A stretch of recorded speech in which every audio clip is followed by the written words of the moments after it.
नमस्कार, मैं हूं आपके साथ अक्षिता मौर्य। आप देख रहे हैं न्यूज़ 7 हिंदी।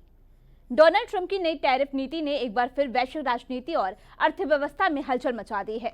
सोमवार को ट्रंप ने Japan, south Korea, Malaysia, Bangladesh, Thailand, Indonesia समेत 14 देशों पर 25 से 40% तक नए टैरिफ लगाने का ऐलान किया। वहीं ब्रिक्स देशों को लेकर ट्रंप ने और भी कड़ी चेतावनी जारी की है।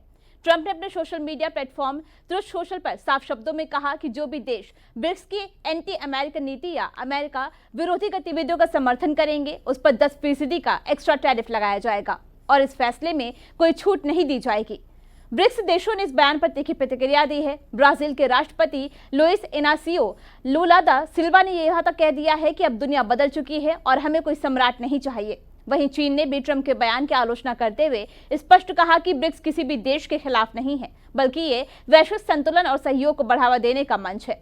ट्रंप की इस चेतावनी के पीछे अमेरिकी डॉलर की गिरती साख, वैश्विक व्यापार में डॉलर पर निर्भरता घटाने की ब्रिक्स की कोशिश और अमेरिकी अर्थव्यवस्था में हालिया सुस्ती को वजह बताया जा रहा है।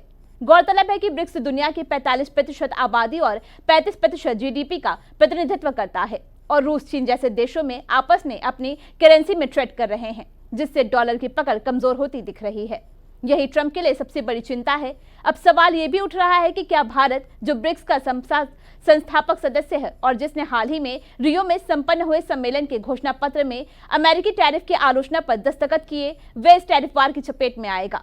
हालांकि ट्रंप ने भारत को लेकर नर्म रुख दिखाते हुए कहा है कि हम भारत के साथ एक मजबूत ट्रेड डील के बेहद करीब हैं। ऐसे में भारत के लिए फिलहाल संतुलन साधना और रणनीतिक चतुराई से आगे बढ़ना बेहद जरूरी होगा, क्योंकि एक ओर उसे ब्रिक्स के साथ अपनी भागीदारी बनाए रखनी है, वहीं दूसरी ओर अमेरिका के साथ मजबूत आर्थिक रिश्ते भी बनाए रखने होंगे। फिलहाल इस खबर में बस इतना ही। देखते रहिए न्यूज़ 7 हिंदी।